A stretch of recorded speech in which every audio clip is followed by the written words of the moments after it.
Bismillahirrahmanirrahim. Alhamdulillahirabbil alamin wassalatu wassalamu ala asrofil anbiya'i wal mursalin wa ala alihi washabihi ajmain. Rabbi shrah li sadri wa yassir li amri wahlul 'uqdatam min lisani yafqahu qawli.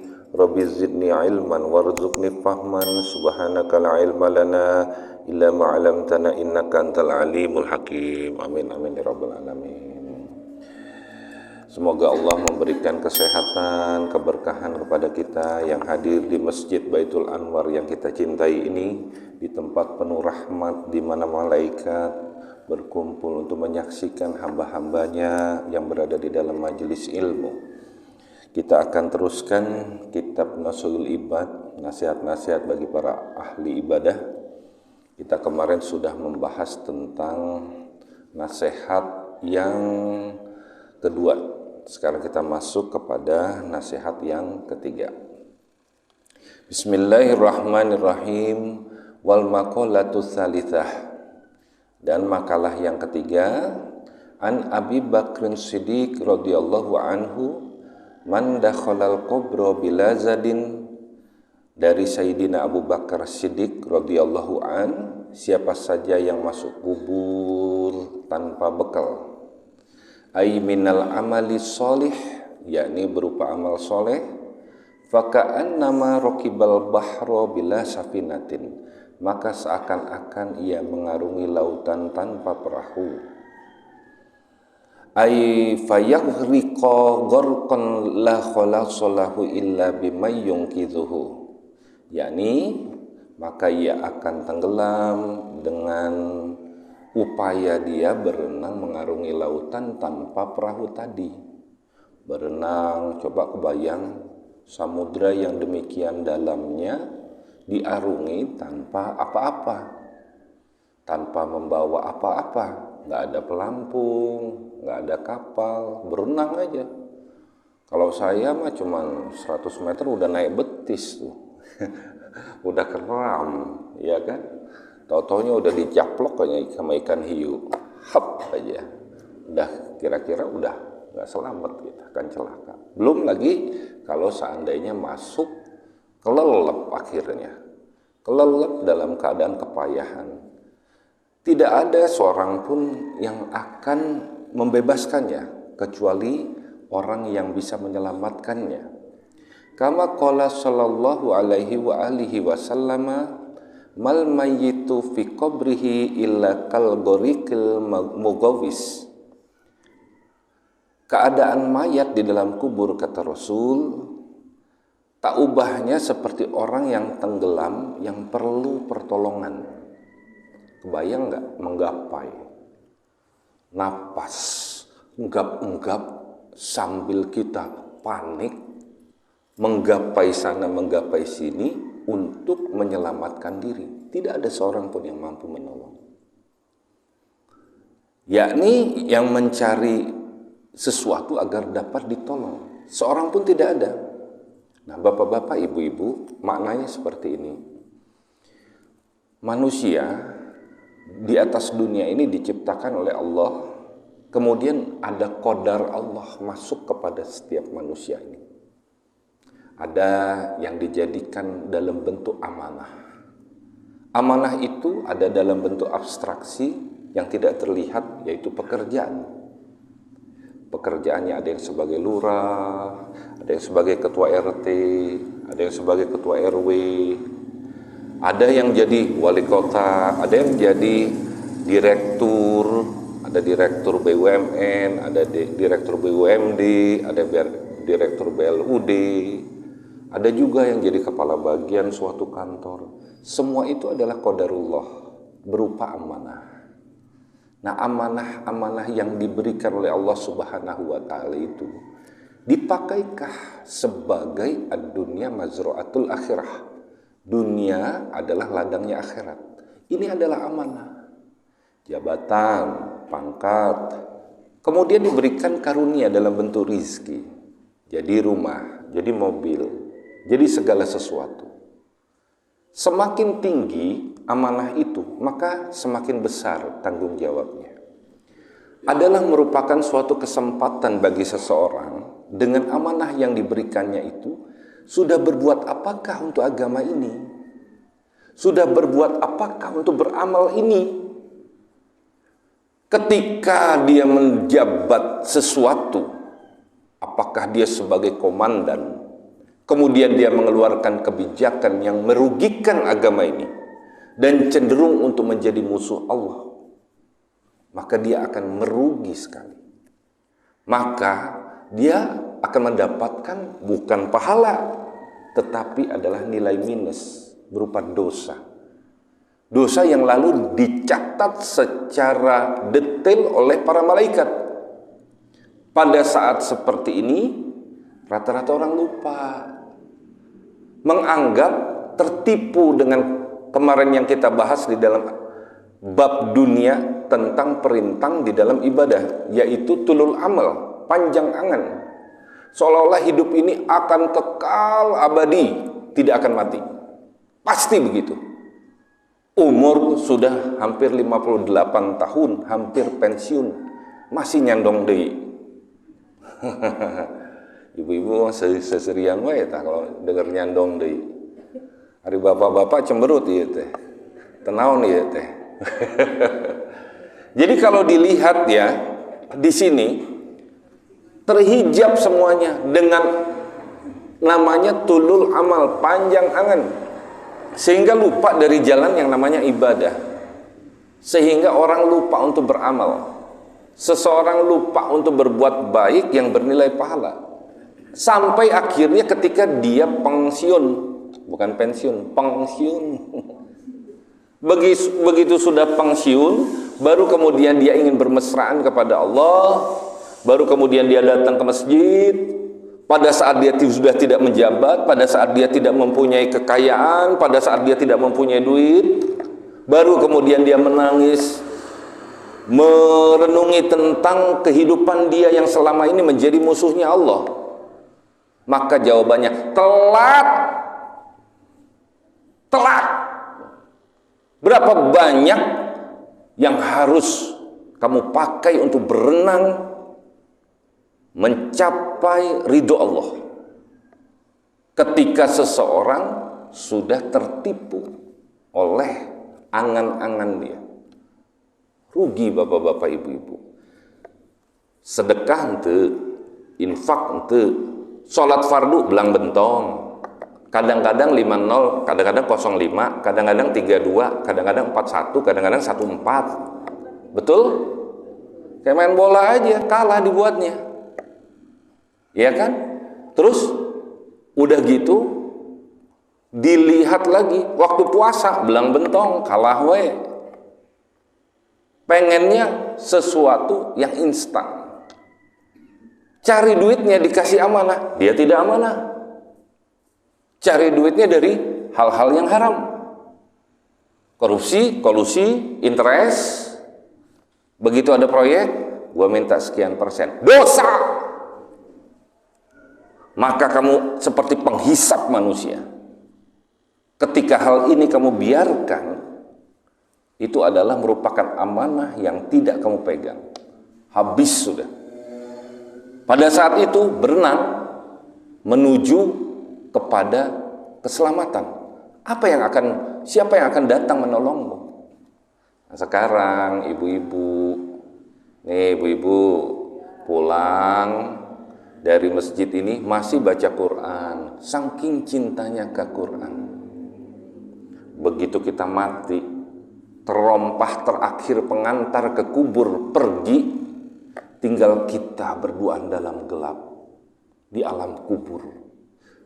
Aduh, kemana ini? Panggil anak-anak. Ranu, taya. Ilham, taya. Ban, taya. Mana sih TKB? Coba pikir begitu. Tiba-tiba datang ke Ibu Badri. Punten Bu Badri ini mah cerita aja. Datang terang, benderang.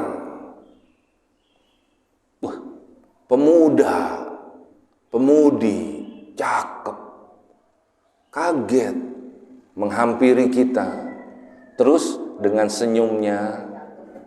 senyumnya menemani kita. Digelar tuh sajadah permadani. Silahkan istirahat di sini. Siapa engkau? Jawaban dia apa? Akulah Al-Quran yang kau baca.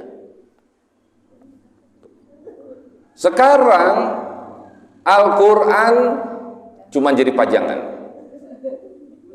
Al-Quran tidak dibaca. Buta huruf hijaiyah banyak. Coba kita pikir baik-baik bapak-bapak, ibu-ibu. Ini akan terasa nanti. Dikatakan orang di dalam kubur itu seperti orang yang mau tenggelam. Kebayang kalau sendirian yang datang malaikat Jabaniyah. Ditanya segala macam gak bisa jawab. Soalan-soalan. Gak ada temennya. Kalau kita nanti ada temennya. Amin ya robbal alamin. Ulah jurik temennya ya. Kita lanjutkan. Wal maqalatur rabi'ah, dan makalah keempat, an Umar radhiyallahu anhu, dari Sayyidina Umar radhiyallahu an, nuqila an Syekh Abdul Mu'ti Samlawi, dikutip dari Syekh Abdul Mu'ti As-Samlawi, anna Nabiy sallallahu alaihi wa alihi wasallam qala li Jibril alaihi salam, sifli hasanati Umar. Sesungguhnya Nabi sallallahu alaihi wasallam bersabda kepada malaikat Jibril alaihissalam,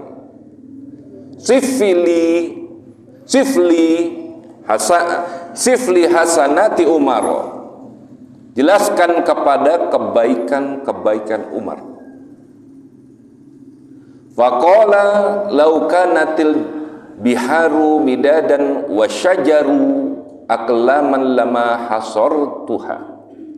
Lalu Jibril berkata, seandainya lautan menjadi tinta, pepohonan jadi pena, maka pasti aku tidak dapat menghitungnya.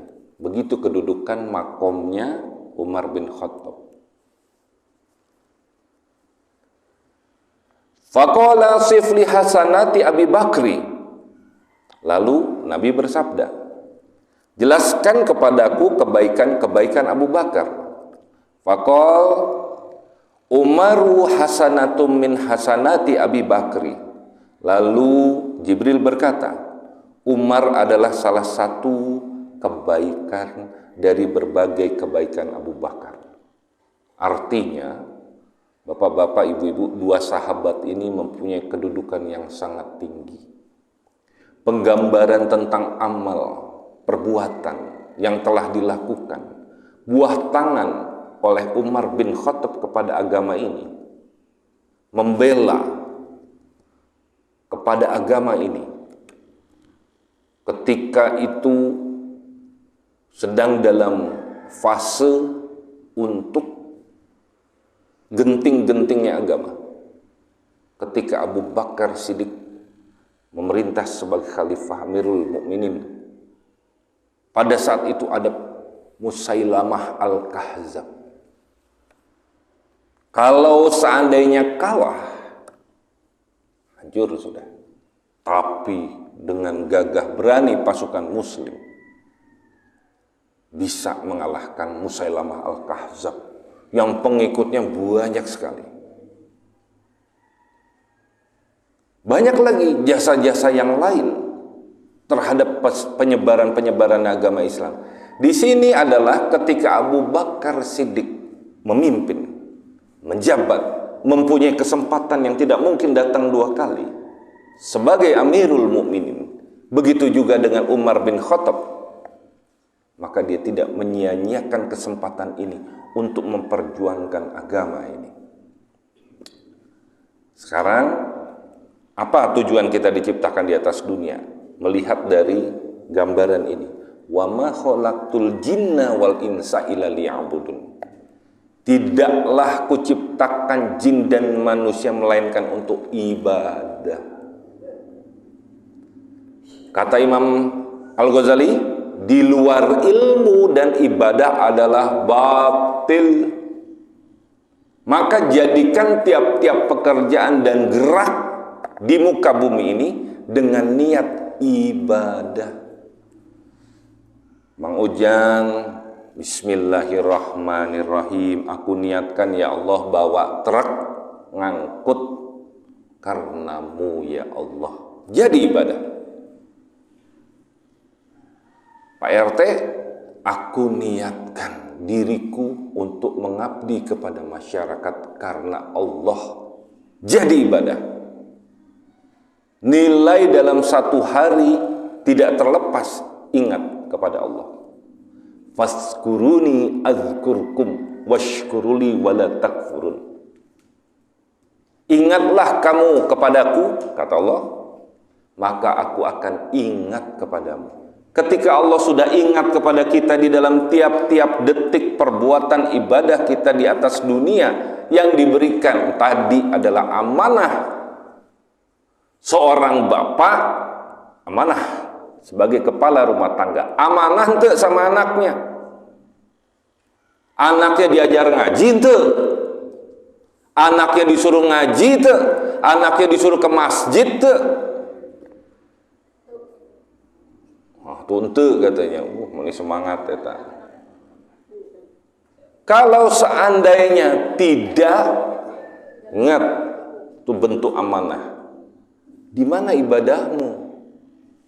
Jangan sampai ketika kita sudah satu jengkal lagi masuk ke dalam surga, tiba-tiba anak kita, tunggu dulu Allah, aku dulu nggak pernah disuruh ngaji, aku dulu gak pernah diajarin sholat. Dia egois, cuman ke masjid sendirian aja, gak pernah ngajakin aku. Tunggu dulu malaikat, periksa lagi, periksa lagi. Terjadi masuk ke surga gara-gara anaknya dosanya ditimpakan kepada orang tua. Hati-hati terhadap sesuatu yang dipertanggungjawabkan. Bapak-bapak, ibu-ibu, ini di masjid kita nih, anak-anak seribut apapun. Di Turki, Muhammad Al-Fatih bilang, melihat anak-anak ramai di masjid, lari-lari, pings, wow, ceria, lari-lari sana sini, gembira Al-Fatih. Al-Fatih itu penakluk Konstantinopel, penakluknya Yerusalem. Dia berkata, syukur alhamdulillah masih terdengar suara anak-anak bermain di dalam masjid. Di zamannya Al-Fatih dibuatkan taman-taman untuk bermain bagi anak-anak supaya tidak mengganggu kepada ibadahnya orang tua. Bahkan ada sekarang imam habis selesai sholat raweh, anak-anak diajak keliling kayak main kereta apian, keliling sama si imam. Tujuannya apa? Satu, supaya cinta pada masjid. Karena itu adalah bentuk amanah. Jadi nggak boleh habis kesabaran di dalam mendidik anak. Terutama kalau sudah ke masjid, alhamdulillah mau ke masjid. Alhamdulillah. Ulah dicarekan. Paling-paling kalau diem ntar gua kasih angpau ya. Gitu. Nanti kalau sholatnya, kasih angpau. Tetap wae main. Dasar budaknya. Biarin nggak apa-apa. Kasih permen, kasih apa. Karena nggak boleh putus asa di dalam mendidik pribadi-pribadi muslim, sehingga dia melihat contoh bahwa kita memang harus arif, bijaksana, agar anak-anak kita mulai dari kecil sudah kenal. Ngibrit, lari, pengen sholawatan, mandi juga sabun masih nempel. Sholawatan, wah, sholawatannya juga sholawatan yang ini. Semuanya itu adalah demi untuk anak itu mencintai masjid. Izud dunya bil mal wa izul akhirati bisolihil a'mali. Kemuliaan dunia adalah dengan harta, sementara kemuliaan akhirat adalah dengan amal soleh. tasluhu illa bil amwali wala tataqawwa umurul akhirah wala tasluhu illa bil a'mali shalih. Maksudnya adalah tidak akan kuat dan baik urusan dunia kecuali dengan harta benda, dan tidak akan menjadi kuat dan baik urusan akhirat tanpa amal soleh. Artinya bapak-bapak, ibu-ibu, di sini kalau kita mau mengurus sesuatu kemajuan urusan dunia selalu dengan duit, betul? Makanya supaya dunianya bisa dipakai untuk akhirat, berbuat yang terbaik menurut amanah yang telah diberikan oleh Allah Subhanahu wa Ta'ala. Jadi nggak ada tuh orang udah di bawah ngelihatnya ke atas terus, betul? Kadang-kadang melihatnya ke atas terus. Sekarang kita disuruh apa? Tawadu dengan duit kita yang kita punya itu adalah untuk di jalan Allah Subhanahu wa Ta'ala. Nggak akan habis. Makin Allah kasih sayangnya kepada kita yang tumpah ruah karena kedermawanan kita di dalam kehidupan di atas dunia, semuanya seperti kita menanam saham untuk kehidupan yang sesungguhnya di akhirat kelak. Seperti itu. Itulah dihitung-hitung, lah dietang-etang, ya. Wal maqalatul khamisah, dan makalah kelima, an Utsman radhiyallahu anhu, dari Sayyidina Utsman radhiyallahu an, hammud dunya zulmatun fi qalbi wahamul akhirati nurun fil qalbi. Bersungguh-sungguh terhadap dunia, gelisah terhadap dunia, sehingga menyebabkan dia bersungguh-sungguh pagi, siang, sore, malam, petang untuk mencari dunia, sampai dia membuat pikirannya tertumpuk saja pada dunia. Nasihat Utsman bin Affan adalah, maka akan menggelapkan hati. Tuh lihat, ujung-ujungnya menggelapkan hati. Hati kalau sudah gelap tidak bisa masuk tuh nasihat. Wahamul akhirah, dan bersungguh-sungguh dalam urusan akhirat, nurul fil qalbi, akan menerangi hati. Jadi dua hal yang bertentangan. Jadi kalau kita melihat bapak-bapak, ibu-ibu, bersungguh-sungguhlah dalam akhirat, maka hatinya akan menjadi terang benderang. Nah sekarang kalau kita melihat orang yang bersungguh-sungguh dalam akhirat, dia akan menjauhi maksiat. Man taraka dzunuba raqqa qalbuhu. Barang siapa yang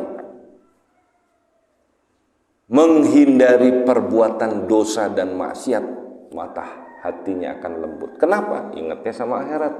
Maka kesungguhannya adalah kepada akhirat. Maka hatinya ini akan menjadi terang. Maka disebutkan oleh Allah adalah orang-orang di dalam surat Al-Mu'minun, kalau didengarkan Allah bergetar hatinya.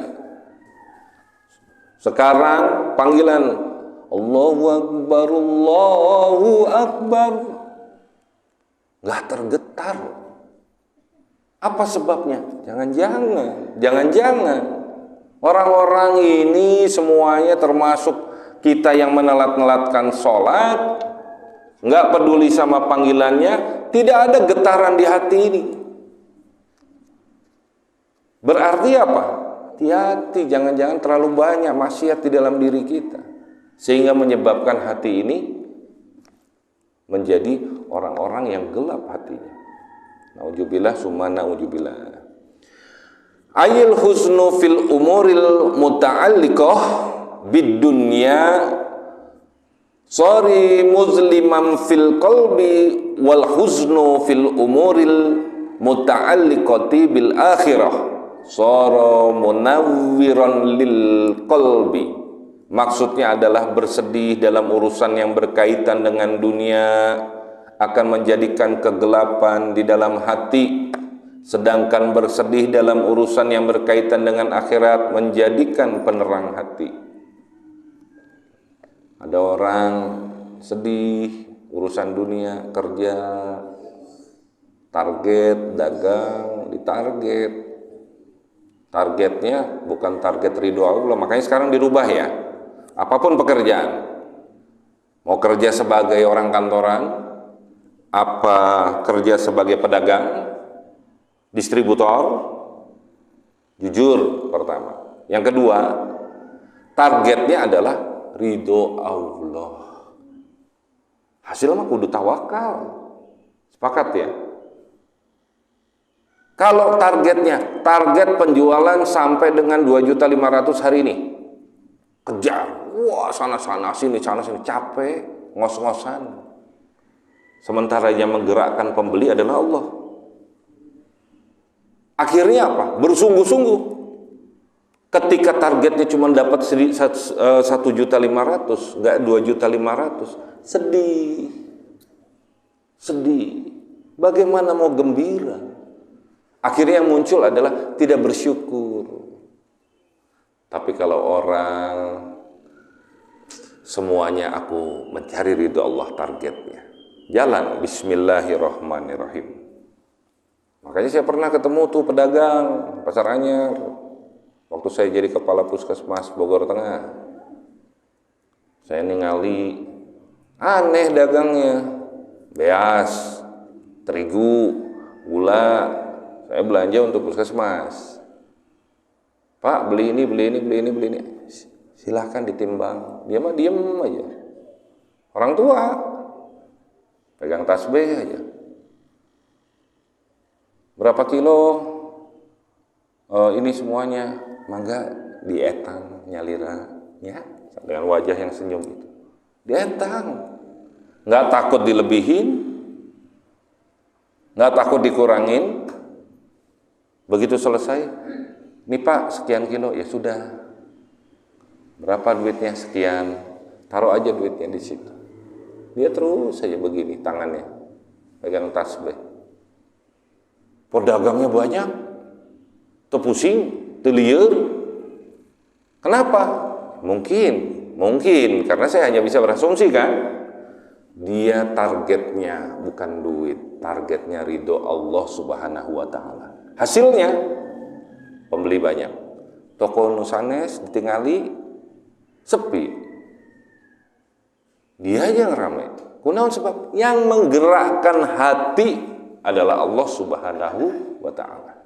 Nah begitu di dalam ilmu dagangnya yang diajarkan oleh Rasulullah Shallallahu Alaihi Wasallam. Kemudian Allahumma la taj'al dunya akbaru hammina wala mabalaghu ilmina.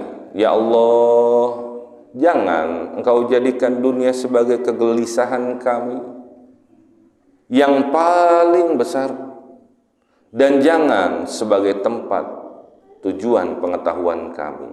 Nah, jadi bapak-bapak, ibu-ibu, dari nasihat-nasihat ini, udah berapa nasihat nih? Dari makalah yang ketiga nasihat 3, 4, 5.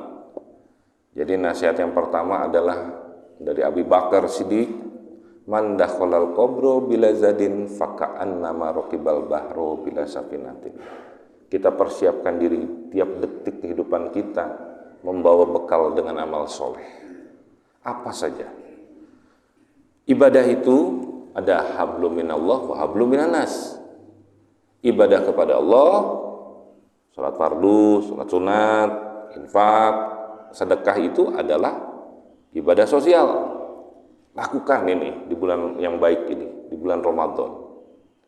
Karena ketika kita melakukan ibadah sosial, maka kasih sayang Allah itu akan turun. Sekarang saya tanya, hari Allah tos nyaah pisan, sayang bener kepada kita. Saya tanya, apa yang menjadi penghalang sementara Allah adalah pemilik langit dan di bumi? Allah yang memberikan rizki, Allah yang memberikan karunia dan berkuasa untuk segala sesuatu. Semuanya akan digerakkan dengan kasih sayangnya Allah. Jadi kudu sabar saja menjalani hidup ini. Itu maknanya. Yang disebut sebagai zuhud kemarin tuh ini. Dunia hadapinya dengan zuhud agar tidak tertipu. Apa itu zuhud? Yang kemarin diajarin.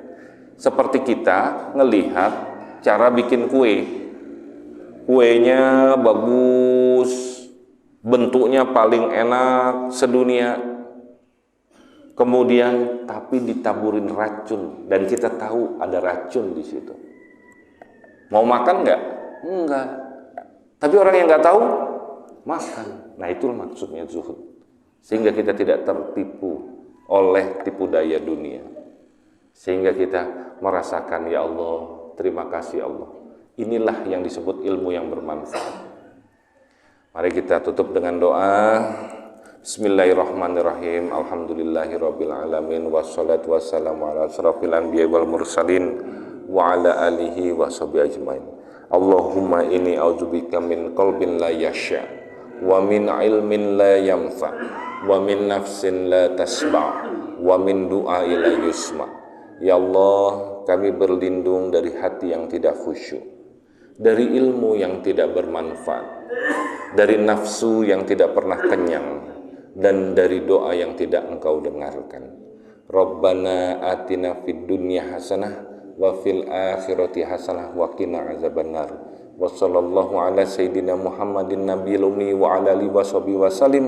Wa subhana rabbika rabbil izzati amma yasifun wa salamun alal mursalin walhamdulillahi rabbil alamin. Yang benar datangnya dari Allah, yang salah datangnya dari diri saya manusia yang penuh kekurangan. Mohon dibukakan pintu maaf yang sebesar-besarnya. Akhirul kalam, wabillahi taufiq wal hidayah. Assalamualaikum warahmatullahi wabarakatuh. Sallallahu